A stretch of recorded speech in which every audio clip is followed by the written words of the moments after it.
विशेषता नगरीय सभ्यता। भारत की पहली नगरीय सभ्यता यानी नगरीय सभ्यताओं का पहला जन्म भारत में अगर कभी होता है तो सिंधु घाटी सभ्यता के रूप में होता है और यहीं से सबसे पहले नगरीय स्वरूप का विकास प्रारंभ हो जाता है। नगर की जितनी भी विशेषताएं थी, जैसे पक्के के भवन होना, सड़कें चौड़ी होना, नालियों की व्यवस्था होनी चाहिए, इस तरह की सारी सुख सुविधाएं इस सभ्यता में मौजूद थे और मुख्यतः ये नगर जो कि व्यापार प्रधान हुआ करते थे ये सभ्यता में मौजूद थे। तो ये सभ्यता की सबसे बड़ी विशेषता थी नगरीय सभ्यता। ठीक है, दूसरी विशेषता जहां से क्वेश्चन आता है वो है कांस्य युगीन सभ्यता।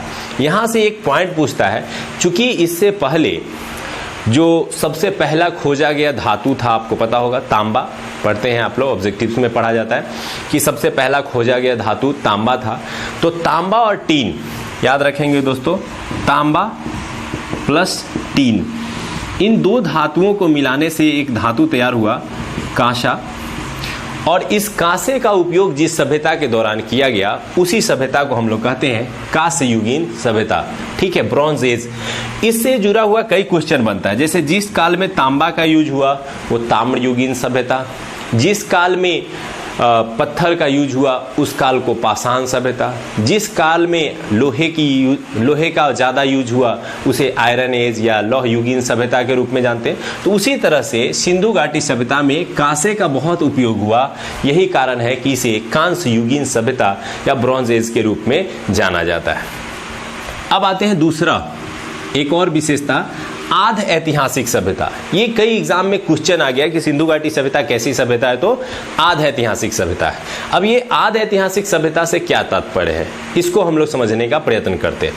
आध ऐतिहासिक सभ्यता से तात्पर्य है कि ऐसी सभ्यता जिसमें लिखित जानकारी मिली है लेकिन उसे पढ़ा नहीं जा सका है। अब देखिए, इसको हम लोग समझते हैं थोड़ा सा। 3 प्रकार के वर्ड यूज किए जाते हैं इतिहास में, एक प्राग ऐतिहासिक सभ्यता, एक आध ऐतिहासिक सभ्यता और एक इतिहास। प्राग ऐतिहासिक सभ्यता में वे सभ्यताएं होती हैं जिनके विषय में ना तो लिखित जानकारी मिली है और ना ही लिखित जानकारी को पढ़ा जा सकता है। मिली ही नहीं तो पढ़ेंगे क्या। तो जैसे पाषाण काल, वो प्राग ऐतिहासिक काल के अंतर्गत आते हैं। आध ऐतिहासिक काल में वैसी सभ्यताएं आती हैं जिनसे लिखित जानकारी तो मिली है लेकिन उसे पढ़ा नहीं जा सका है। तो सिंधु घाटी सभ्यता वैसी ही सभ्यता है और यहाँ से जो लिपि मिली थी वो चित्र लिपि थी, कुछ चित्र के माध्यम से बनाए गए थे और उसे पढ़ने का प्रयास किया जा रहा है, लेकिन अभी तक इतिहासकार इसमें सफल नहीं हो पाए हैं, पुरातत्ववेत्ता इसमें सफल नहीं हो पाए हैं। इसीलिए इस सभ्यता को क्या कहा जाता है, आध ऐतिहासिक सभ्यता कहा जाता है। और जैसे ही लिखित स्रोत को पढ़ लिया जाएगा इसे नाम दे दिया जाएगा इतिहास। तो ये 3 वर्ड आप याद रखेंगे। चलिए, तो ये सभ्यता कैसी सभ्यता है, आध ऐतिहासिक सभ्यता है। क्यों कहते हैं समझ में आ गया होगा। आइए नेक्स्ट, शांति प्रिय सभ्यता। ये एक बहुत बड़ी विशेषता है। प्राचीन मैक्सिमम सभ्यताओं में हम लोग ये देखते हैं कि युद्ध एक मुख्य आधार था। किसी भी विषय पर, चाहे वो धार्मिक राजनीतिक विषय हो, उसके लिए युद्ध लड़े जाते थे। लेकिन सिंधु घाटी सभ्यता में एक विशेष गुण ये देखने को मिलता है कि इस दौरान लोग शांति प्रिय थे। किसी भी प्रकार के युद्ध के संबंध में जानकारी नहीं मिलती है। पूरे खुदाई के दौरान किसी प्रकार के अस्त्र शस्त्र नहीं मिले हैं, जिससे यह अनुमान लगाया जाता है कि ये लोग शांति प्रिय थे, शांतिपूर्ण रहते थे और एक सुव्यवस्थित प्रशासनिक व्यवस्था को संचालित करते थे। तो शांति प्रिय सभ्यता होना इसकी एक प्रमुख विशेषता है। व्यापार प्रधान। जितनी भी प्राचीन सभ्यताएं रही हैं मैक्सिमम कृषि प्रधान रही हैं। कृषि को विशेष प्रोत्साहन दिया जाता था, कृषि पर ही पूरी सभ्यता टिकी होती थी। जैसे हम लोग वैदिक काल में आके पढ़ेंगे तो पशुपालन और कृषि ज़्यादा प्रमुख थे। इस काल में व्यापार को बहुत प्रधानता दी गई, क्योंकि आज भी अगर हम ध्यान दें तो शहरें क्या है, व्यापारिक केंद्र होती हैं। शहरों में कृषि कार्य नहीं होते हैं, शहरों में क्या होते हैं, व्यापार होते हैं। उसी तरह से सिंधु घाटी सभ्यता के काल में शहरें जो थी वो अत्यधिक प्रसिद्ध थी और शहरें व्यापार का एक प्रमुख केंद्र थे, वहां से व्यापार संचालित होते थे। और यही कारण है कि सिंधु घाटी सभ्यता को एक व्यापार प्रधान सभ्यता के रूप में देखा जाता है। अब आइए विस्तृत सभ्यता। तो इस सभ्यता का विस्तार बहुत बड़े क्षेत्र में था। इवन जितनी बड़ी सभ्यता मिस्र और नील मिलाकर नहीं थी, उससे कई गुना ज़्यादा बड़ी सभ्यता थी हमारी सिंधु घाटी सभ्यता। तो यानी यह एक विस्तृत सभ्यता थी। इसके अलावा इसके विभिन्न आधारों को भी हम लोग विशेषता के रूप में पढ़ सकते हैं।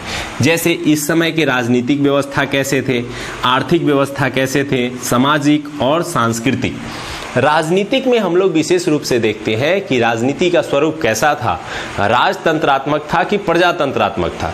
तो मैंने आपको अभी ही बताया कि इस पूरे सभ्यता के अध्ययन के लिए जो स्रोत उपलब्ध है वो बेसिकली पुरातात्विक स्रोत है, अर्थात खुदाई से प्राप्त स्रोत है। किसी प्रकार का लिखित स्रोत प्राप्त नहीं हो पाया है, उसे हम नहीं पढ़ पाए हैं।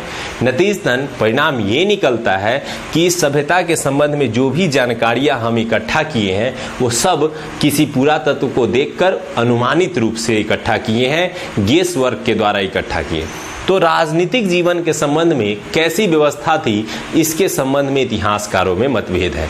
कुछ ये मानते हैं कि पूरा पुरोहित या व्यापारी वर्ग ही इस पूरे सभ्यता का संचालन करते थे, कुछ कहते हैं कि प्रजातांत्रिक व्यवस्था थी। तो अलग अलग मत है, तो यहाँ से ऑब्जेक्टिव कम बनते हैं। आर्थिक में बेसिकली हम लोगों को पढ़ना है कि कैसे कृषि कार्य शुरू होता है, पशुपालन में कौन से पशु थे, ये सारी चीज़ें आर्थिक क्रिया का प्रमुख अंग बन जाते हैं। व्यापार अगर होता था तो देशीय व्यापार था या केवल देशीय या विदेशी, तो यहाँ दोनों व्यापार थे, देश के अंदर भी होते थे और देश के बाहर भी होते थे। तो ये आर्थिक क्रिया का अंग हो जाते हैं। सामाजिक क्रिया में समाज कितने वर्गों में बटा था, तो चूंकि हम लोग वैदिक काल से पढ़ेंगे कि समाज 4 वर्ग में है, ब्राह्मण, क्षत्रिय, वैश्य एवं शूद्र। लेकिन चूंकि यहाँ पे लिखित जानकारी नहीं है तो हम यह निश्चित रूप से नहीं कह सकते हैं कि यहाँ पर 4 ही थे या अलग थे। लेकिन ऐसा यहाँ के खुदाई स्थलों से यह देखा गया कि जितने भी शहर थे वो 2 भागों में बटे हुए थे। तो पहला भाग उच्च नगर होता था, दूसरा निम्न नगर होता था। तो जो उच्च नगर होते थे उसमें बड़े बड़े घर थे, बड़े बड़े भवनें थी, तो वो विशेष रूप से धनी वर्ग के लिए था, और जो निम्न नगर था उसमें गरीब वर्ग रहते थे। तो इतना तो तय है कि यहाँ 2 वर्ग थे, एक धनी वर्ग और दूसरा गरीब वर्ग।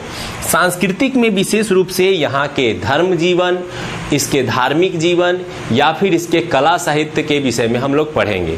कला में हम लोग जैसे लिपि का ज्ञान था, इन्हें माप तौल का ज्ञान था, इन्हें मूर्ति कला का ज्ञान था, इन्हें बर्तन निर्माण कला का ज्ञान था, धातु कला का ज्ञान था।